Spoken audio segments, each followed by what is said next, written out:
Sa bayan ng San Joaquin ay sinilang ako ng aking ina na may pambihirang kakayahan.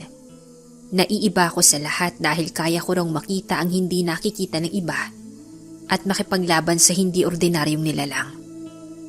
Ako si Leonor, apo ng pinakamatandang antingero dito sa aming lugar. Simula nang mamatay ang aking ina, ay natutunan ko na kung paanong makipaglaban sa mga pambihirang mga aswang. 20 anyos ako nang aking naranasan ang kakaibang pamumuhay na hindi ko ninais na makamulatan. Ngayon ay ang aking lola na lamang ang tangi kong kasama dito sa maliit naming bahay. Leonor, Diyos kong bata ka ire. Nasaan ka ba't mag-aagahan na? Leonor, halika na sabi. Andyan na ho, inang. Nasa likod bahay lang ho ako at kumukuha ng pampanghang dito sa ating ginamos.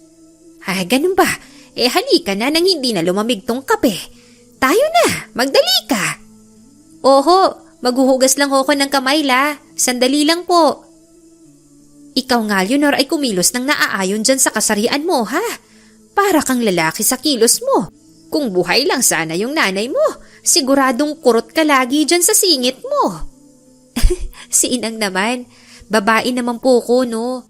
Ayoko lang ho na maloko, kaya kunwari, siga tayo. Batang ire talaga. Bilisan mo na dyan at ako'y nakapaghain na. Ang tagal-tagal nasa likod lang pala. Si inang talaga. Laging ganyan pero mahal ko yan. Simula nang mamatay ang nanay ko, ay siya na ang nag-alaga sa akin. Kaya gagawin kong lahat para protektahan siya sa lahat ng panganib. Pagbalik ko sa loob ay nagsimula na kaming kumain ng tahimik.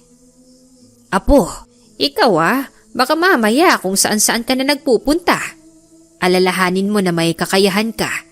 Baka mamaya biglang may sumulpot dyan hindi mo mapaghandaan. Hindi naman po, inang. Dito lang po ako sa lugar natin. Inang, bakit po ba ako yung napili? Ang dami naman po dyan na sa tingin ko ho ay mas magaling kesa sa akin. Pero bakit po ako pa? Sa aking pagkakaalala lang, apo, marami nga dyan. Pero ikaw yung napili, kaya yakapin mo at mahalin. Tatandaan ko ho, inang. Kain na po kayo. Mamaya pala, inang. Bababa ako sa bayan. Kaunti na lang pala yung bigas natin dyan sa balde. Wala na ba? Basta, mag-iingat ka, ha? Oho, inang. Palagi akong mag-iingat. Pero habang kumakain kami ay naramdaman ko na parang may kasama kami ni inang. Tinignan ko si inang. Mukha namang wala siyang nararamdaman kaya pasimple akong tumayo para kunwari ay kukuha lamang ng tubig. At para akong napako sa aking kinatatayuan. Dahil mula sa malayo ay nakita ko na may isang babae na may suklob ang ulo at nakasuot ito ng itim. Inang, halika bilis! Bakit apo? Anong nakita mo, ha? Bilisan niyo po, inang, na makita niyo po yung babae. Anong babae? Nasaan, apo? Tumabi ka at nang makita ko nga. Yun, inang, sa banda doon. Nakapandong pa. Sino ho kaya yun? At bakit nakamasid siya dito sa bahay natin? Dapat siguro ay mas lalo ka pang mag-ingat, apo. Baka isa sa mga uri ng aswang yan. Sa palagay niyo po, hindi na muna ako aalis. Mahirap na, baka mamaya mapano pa kayo dito. Natakot ako hindi para sa akin, kundi para kay inang. Matanda na ito pero alam ko na marunong siya sa mga paraan at kakayahan. Noong araw na makita ko yung babae ay hindi na ako umalis pa ng bahay. Walang mas mahalaga sa akin kundi yung aking lola at hindi ko hahayaan na may mangyari sa kanya. Sumapit ang gabi kaya sinarado ko na ang bawat pinto at bintana namin. Pero isang malaking itim na ibon ang aking nakita na nakadapo sa isang malaking sanga malapit lamang sa aming bahay. Inang, pakisuyo nga ho yung metal na andyan. Bakit, Leonor? Aanhin mo ba? Gabi na. Huwag niyo na pong itanong. Basta ho, pakikuha na lang po. Batang to talaga. Sandali lang at kukunin ko. Ilang sandali pa ay bumalik na si Lola. Dala ang metal na matagal nang iniingatan nito. Kargada ito ng gintong bala. Kinuha ko ito at hindi na inaalis ang paningin sa malaking ibon. Nang masilip si inang, ay halos mabuwal ito sa gulat. Diyos ko po, Leonor! Aswang ba yan? Malamang inang, kaya magtago muna kayo. Akong bahala dito. Mag-iingat ka, apo. Andito lang ako sa likod mo, ha? Basta tumawag ka lang. San kayo pupunta, inang? Dito na lang po kayo sa likod ko. Sandali, at kukunin ko lang yung tabak sa kusina. Baka mamaya ay lumipad yan at dito dumapo. Relax ka lang muna, apo. Dalian niyo po, inang. Dahan-dahan lang kayo at baka madapa po kayo dyan. Kinasa ko ang metal, saka ko sinibat ang malaki at itim na ibon na nakadapo pa din doon sa isang malaking sanga habang sa gawin ng aming bahay nakatingin. Isang kalabit at sapul ito sa dibdib. Nahulog ito sa puno at bumagsak sa lupa. Inang! Nasaan kayo? Dalian niyo po dito sa labas. Oo, apo. Eto na. Dala ko na yung tabak. Dito ho, dali. Bumagsak na yun. Isang babae? Nasaan na ba yung ibon? Nasaan, Leonor? Nasaan na yung ibon na itim na yan, ha? Wala na yung ibon, inang. Naging babae ho. Tingnan nyo. May tama din siya sa dibdib, gaya ng tama ng ibong itim. Nabaril ko yung ibon, inang, at dito rin bumagsak. Kung ganon, ito yung ibon. Lumayo ka dyan, apo, at siguradong aswang yan. Lumayo ka, bilisan mo na. Sandali lang ho. Titignan ko lang po kung buhay pa. Huwag mo nang lapitan. Baka buhay pa yan, sakmalin ka niyan. Akong bahala, inang. Ipinakita ko kay inang ang hawak kong maliit na patalim. Para kung buhay pa nga ay magagawa ko pa agad itong sakmalin kahit saan ko pa ito patamaan. Mag-iingat ka, apo. Baka sunggaban ka niyan. Akong bahala, inang. Umatras muna kayo. Kung kunin mo kaya itong tabak para mas masugatan mo ito kung lumaban sa'yo. Sige ho, akin na po. Basta dito lang po kayo, ha? Ako na pong bahala sa kanya. Sige na, ingat, apo. Dahan-dahan akong lumapit dito at nagulat ako dahil bigla itong dumilat at mabilis na sinakmal ako ng kanyang matulis na kuko. Apo! Ayos lang ako, inang. Gamitin mo yung tabak, Leonor. Magmadali ka para maputol yung braso niyan. Alam ko na po, inang. Kumalma kayo. Sinipa ko ito at bahagya akong nakalayo. Kahit may sugat ito sa dibdib ay magilas pa rin. Isang malakas na hampas ng tabak sa likod niya kaya bumagsak ito padapa. Ano, apo? Patay na ba? Ngayon patay na talaga siya. Ewan ko na lang pag nabuhay pa siya dyan. Sasabunutan ko na talaga yan. Lumayo ka na dyan, Leonor. Baka biglang bumangon yan. Inang, patay na ho yan kaya ayos na ho. Pwede na ho kayong lumapit. Sigurado ka ba, apo? Baka mamaya. Niloloko mo lang ako, ha? Inang naman, bakit ko naman po kayo lolokohin? Tayo na nga lang ho at pumasok na tayo sa loob. Baka mamaya may kasama pa yan, mahirap na. Ay, mabuti pa nga, apo. Nauna na si inang na pumasok. Alam kong natatakot ito pero hindi ko naman hahayaan na may mangyari sa isa sa amin ng masama. Kinaumagahan. Uy, Leonor, ngayon ka lang nababa? Oo, bibili lang ako ng bigas. Naubusang kamo kami ni inang eh. Sige ha, maiwan na kita. Oo, sige. Sige, mag-iingat ka, Leonor. Ate Leonor, anong bibilhin mo? Bakit di mo kasama si Lola? Nagpaiwan na, may bibilhin lang ako. Sige na, Lily, nagmamadali din kasi ako eh. Teka, sandali lang ate. Bakit nagmamadali ka? May nangyari ba? Wala. At kung meron man, di mo na dapat malaman yun. Kaya maiwan ka na dito. At ako'y may bibilhin pa. Iniwan ko na si Lily. Maraming tanong yun kaya wala akong oras para sa kadaldalan nito. Kailangan kong makabalik agad dahil walang kasama si Lola ko doon. May high blood pa naman yun. Nang makabili ako ng bigas na 3 kilo, ay umuwi na rin ako agad. Mahirap na baka masalisihan ako. Habang nasa daan, napahinto ako dahil pakiramdam ko may nakasunod sa akin. Tama nga ako. Lumabas ang isang medyo may edad na babae. Mahaba ang buhok nito at maitim ang nasa ilalim ng mata. Sino ka? At bakit mo ako sinusundan? Bilib din ako sa lakas ng pakiramdam mo. Hindi ako napili ng lolo ko para maging kagaya niya kung hindi kita mararamdaman. Sino ka? Sedes, isang aswang natatapos sa pagiging panunugis mo. Pinatay mo ang isa sa amin. Sino? Yung itim na ibon? Kung hindi ko ginawa yun, tiyak na kami ng inang ko ang papatayin niya, diba? Tama lang yun sa mga katulad niya. Ang yabang mo rin pala. Pero ayos lang. Darating ang araw na iiyak ka rin. Sa ating dalawa, ikaw ang iiyak, kaya huwag kang magsalita ng patapos. Mayabang! Umatras ako dahil tingin ko ay galit na ang babaeng nagngangalang Sedes. Agad itong nagpalit anyo bilang isang malaking ibon. Napatingala na lamang ako tsaka nagkubli sa malaking puno. Init ng ulo parang binibiro ko lang siya, napi ko naman. Bahala na, takbo na mabilis Leonor. Malapit naman na yung bahay namin. Inang! Sino ba yung sumisigaw? Parang si Leonor yun na. Inang, yung tabak, ihagis niyo bilis! Diyos ko po, aswang! Umaga pa lang Yung tabak inang ihagis niyo na! Eto na apo, saluhin mo! Tumalon ako para sakto sa puluhan nito. Nang mahawakan ko ito ay mas mabilis na lumipad ito pataas. Dahil sa tataas ng mga puno ay hindi gaanong maliwanag sa parte ng aming bahay. Nawala ito bigla at ang bilis niyang nakapagpalit ng anyo. Sayang, may araw ka din sa akin. Sino ba yun, apo?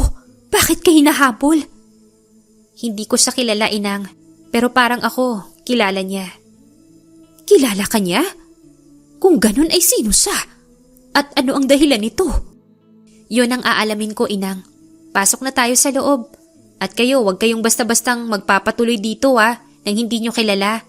At bago sa paningin nyo yung isang tao. Oo, apo. Mag-iingat ako.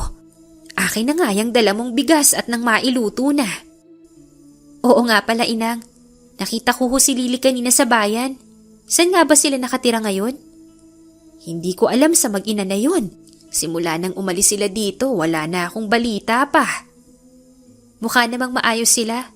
Nagtitinda sila sa bayan. Mabuti naman at maayos sila.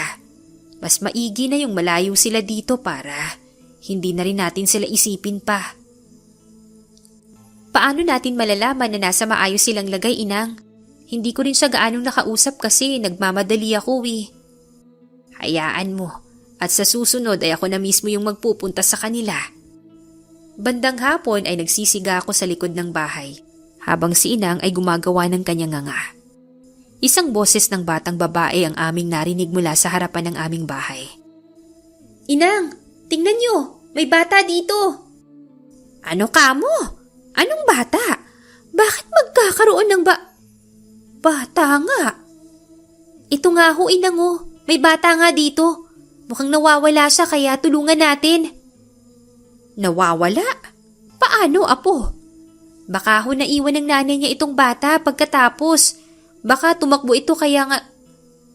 Isipin mo mabuti, Leonor. Paanong mapupunta dito ang bata na yan? Ang layo natin sa mga kabahayan. Depende ho, inang, kung hindi talaga sa bata. Tama ka, apo. Hindi nga yan bata. Inikutan ko ito at naamoy ko dito ang kakaibang amoy na hindi tataglayin ng isang ordinaryong bata lang. At mula sa kanyang likuran ay napatunayan ko yun. Dahil tinignan ko ito ng pabaliktad mula sa aking magkabilang binti. At doon ko napatunayan na isa nga itong aswang na nagpapanggap lang. Pakialamerang matanda! Lumayo kayo, inang! Yuko, apo! Walang iya ka talagang matandang gurang ka! Papatay na rin kita! Yun ay kung makakaalis ka pa dito. Babalik ako at sa pagbabalik ko, sisiguraduhin kong patay na kayong dalawa pag iniwan ko kayo. Hihintayin kita, kaya huwag kang puro daldal. Mabilis na nag-anyong pusang itim ito kaya hindi ko na ito nahabol pa. Mabilis na niyakap ako ni inang at ganun ako sa kanya. Hindi siya titigil, apo.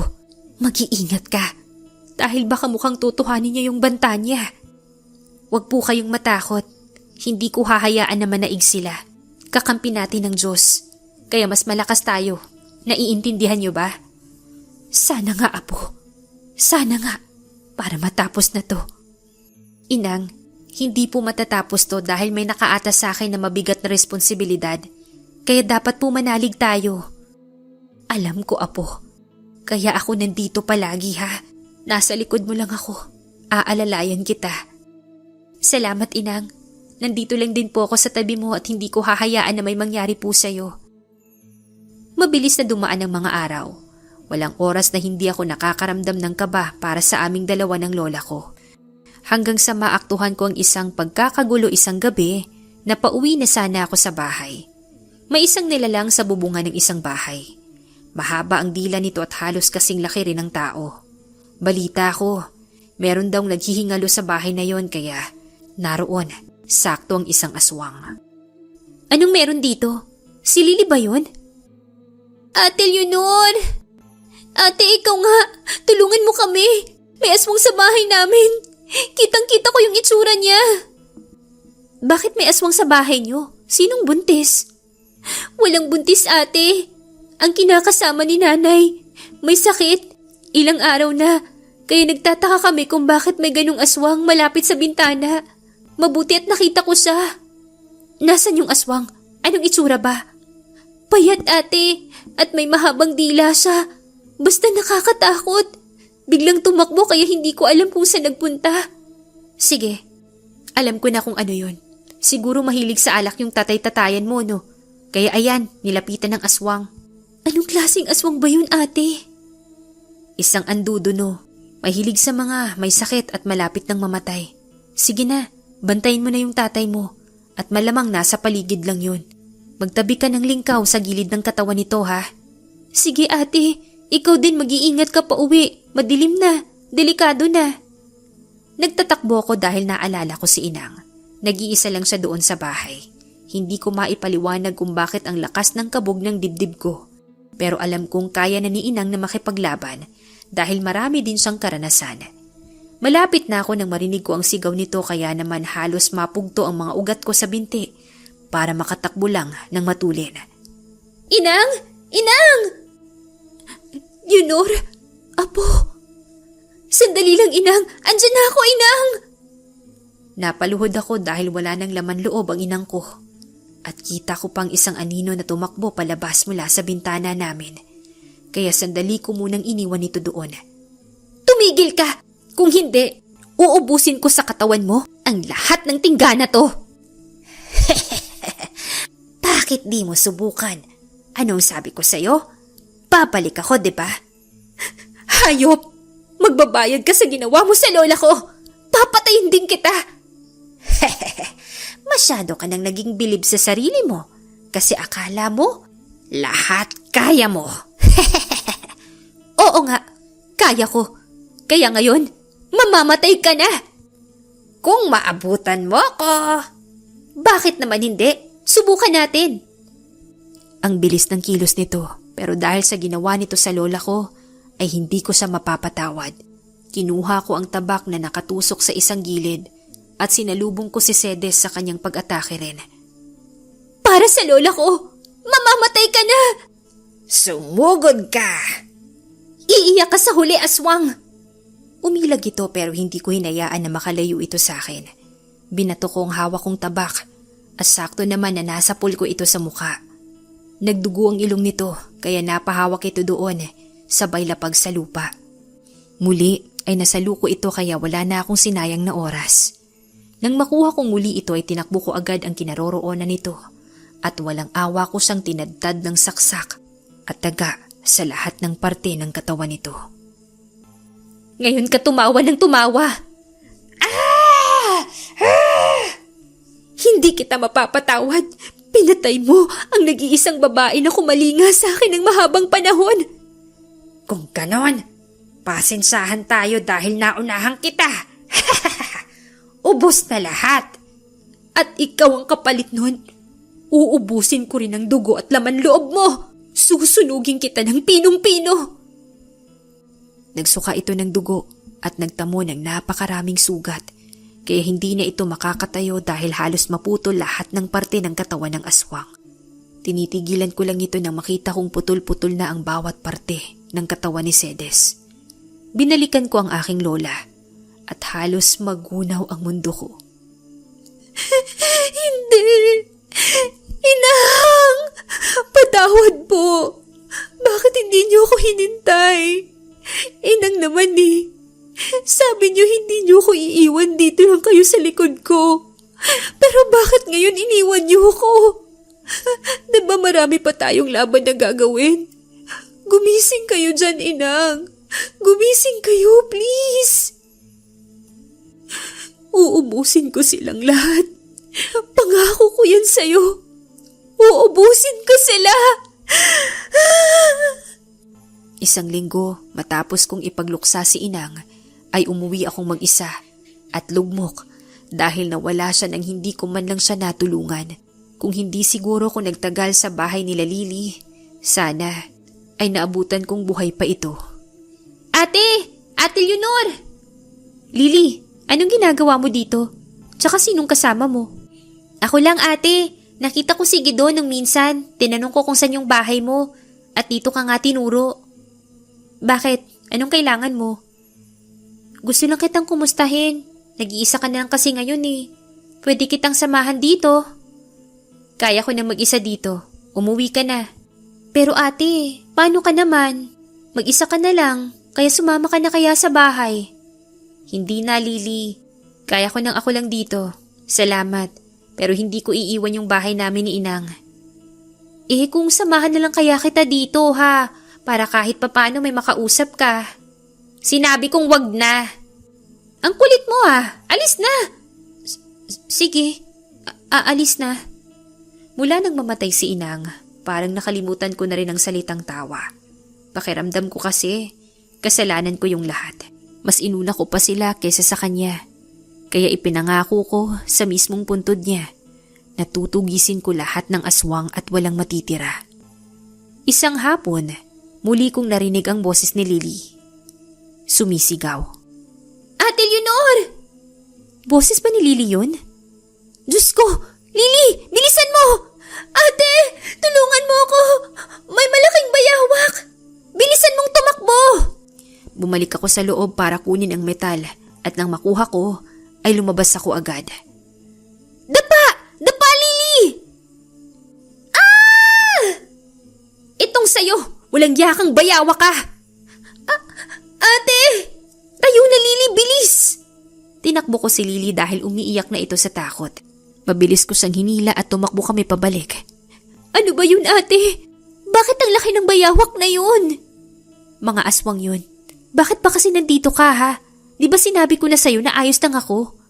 Nagpunta ako dito ate kasi may mga nangyayari doon na kakaiba. Kakaibang ano? Napahinto kami sa pagtakbo dahil sa sinabi ni Lily. Hingal na hingal ito at halos maghalo na ang sipon at luha dahil sa takot. Basta ate, mga kakaiba sila. May mahabang dila daw sabi ng mga nakakakita. Kaya ako nagpunta dito. Sige, bilis, pasok na. Akong bahala. Kunin mo yung matalas na tabak sa kusina. Sige na. Oo ate, sandali lang. Pumasok ako sa silid ni Inang para hanapin kung may natitira pa bang bala ang metal na aming ginamit para masugatan ang malaking bayawak. Nakakuha ko ng 5 piraso at agad kong nilagay para magamit. Ate, ito na yung tabak. Hawakan mo yan. Wag na wag mo yung bibitawan na iintindihan mo. Tatandaan ko, ate. Ngayon, mauuna akong lumabas. Sumunod ka sa akin at wag na wag kang lalayo. Sige. Kaya mo ba? Tinatanong kita ngayon para kung hindi, dito ka na lang. Kaya ko, sasamahan kita. Nakaabang na ang bayawak na malaki sa labas habang bulag ang isang mata dahil doon ko ito natamaan kanina. Napaatras pa nga si Lily nang makita kung gaano ito kalaki sa malapitan. Ate, ang laking bayawak naman yan. Oo, isang anyong bayawak pero isang uri ng aswang. Kaya mabuti hindi ka nadali. Kung hindi pati buto mo, hindi na makikita. Aswang yan? Paano? Isang abwak ang bayawak na yan. Lalaking abwak, kaya sigurado ko nasa paligid lang yung kaparehan nito. Ha? May kasama pa yan? Kung ganun, delikado pala tayo dito. Umalis na kaya tayo, ate. Delikado pag ako yung nakakita sa kanya. Tinitiyak kong may kalalagyan siya. Kaya tinatanong kita ngayon. Kaya mo ba? Kaya ko, ate. Basta nandyan ka. Kakayanin ko. Sige, tara na. Itinutok ko dito ang hawak ko at nang lumapit ang malaking bayawak ay agad kong kinalabit ang gatilyo nito. Nakaiwas ito dahil sa ligsi, kahit pa ang laki ng kanyang katawan. Ibinigay ko kay Lily ang metal at kinuha ko sa kanya ang tabak. Iputok mo pag nadehado tayo. Ha? Paano kung ikaw yung matamaan ko? Ayoko, ate. Pag hindi mo ginawa, pareho tayong mamamatay. Kuha mo ba? Gawin mo. Kaya mo yan. Pero ate, gawin mo! Tumakbo ko at sinugod ang malaking bayawak. Inatake ako ng dila nito kaya mabilis akong nakailag. Sumampa ako sa ulo ng naturang bayawak at sinaksak ko siya sa ulo, tapos sa baba nito. Kaya nagwala pa siya dahil sa sakit. Nahulog ako mula sa lupa at napasama ng bagsak dahil nadaganan ko ang isa kong braso. Ate! Ayos ka ba? Oo, ayos lang ako. Ngayon na, Lily! Patamaan mo sa dibdib! Sinipat niya ang dibdib ng bayawak at bago nito iputok at sumigaw pa nga para dagdag ng lakas loob, sapol sa dibdib ang bayawak kaya napatihaya itong nabuwal. Napaupo ako sa lupa at sa isang iglap lang ay nilapitan ako ni Lily. Kaya mong tumayo, ate. May sugat ka. Sandali, lagyan natin ng tela yan. Ayos lang, kaya ko pa. At malayo naman to sa bituka. Ikaw, okay ka? Oo, ate. Ano yun? Di pa tapos? Mukhang andito siyang muli. Si Cedes. Akin na yan. Magtago ka, dali. Pero ate, may sugat ka. Kaya mo pa ba? Kaya ko pa. Sige na, magkubli ka muna. Mag-ingat ka, ate. Hinintay ko itong lumapag sa lupa at dumapo sa puno. Pero hindi nito ginawa dahil tuloy-tuloy itong umatake pabulusok. Mulangya ka? Ikaw ang pumatay kay Inang. Katapusan mo na ngayon. Ate Leonor, ingat ka. Relax ka lang. Kaya ko to. Manood ka, Lily, kung paano ko kukunin ang buhay ng aswang na to. Kinalabit ko ang gatilyo at 3 putok para sa katawan nito. Sapul siya sa ulo, sa dibdib at ang huli ay sa ulo pa rin. Kaya tuloy-tuloy itong bumagsak, sakto sa paanan ko. Bumalik ito sa pagiging anyong tao. Walang ya ka talaga. Kinuha ko lang ang dapat. Buhay sa buhay. Lily, ang tabak, ihagis mo. Eto, ate. Para sa mahal kong lola na walang awa mong pinatay. Para to sa kanya. Pinutol ko ang ulo ni Cedes dahil sa galit ko dito. Walang kapatawaran ang ginawa niya sa nag-iisang babae na nag-aalaga sa akin. Ate, paano sila, inay? Kailangan ka doon. Tulungan mo rin kami. Tayo na. Baka mahuli pa tayo. Salamat, ate. Tara. Mabilis nang kaming nakarating sa bayan. Sigawan dahil naroon nga ang isang aswang na anduduno kung tawagin. Hoy! Anak ka ng aswang, bakit kayo nanggugulo dito? Ate, kailangan mo ba ako? Diyan ka lang sa likod. Nasaan sila, tiya? Naroon na sa ligtas na bahay. Sige. Dala ko ang lingkaw na alam kong panlaban dito. Tumakbo ito at mabilis kong sinundan. At nang makupot namin siya ni Lily, ay inatake niya ako sa pamamagitan ng mahaba nitong dila. Hinuli ko yon at bigla kong pinutol kaya nagsisigaw ito. At kinuha ko ang pagkakataon para atakihin siyang muli. Sinaksak ko siya sa likod at ginilitan na rin. Nagulat pa si Lily dahil sa aking ginawa. Nagtalsikan ng dugo nito sa aking braso at damit. Nang bitawan ko ito ay wala ng buhay habang dilat ang mata. Tapos na. Napatay mo, ate! Ang galing mo talaga! Yan ang inata sa akin. Maging si Inang. Kaya itutuloy ko kahit wala na siya. Salamat, ate. Kung kailangan niyo ako, alam mo kung saan ako pupuntahan. Mula nang mapatay ko ang mga aswang sa bayan ay palagi ako nilalapitan ng aking mga kababayan. Wala akong bayad na hinihingi sa tulong ko para sa kanila. Mawalan ka man ng mahal sa buhay, piliin pa rin ang magpatuloy. Mas lalong tumitibay ang kalooban kung may pagsubok na ibinibigay. Dahil ang pagmamahal ay hindi mawawala basta matutong bumangon at magpatuloy. Wakas.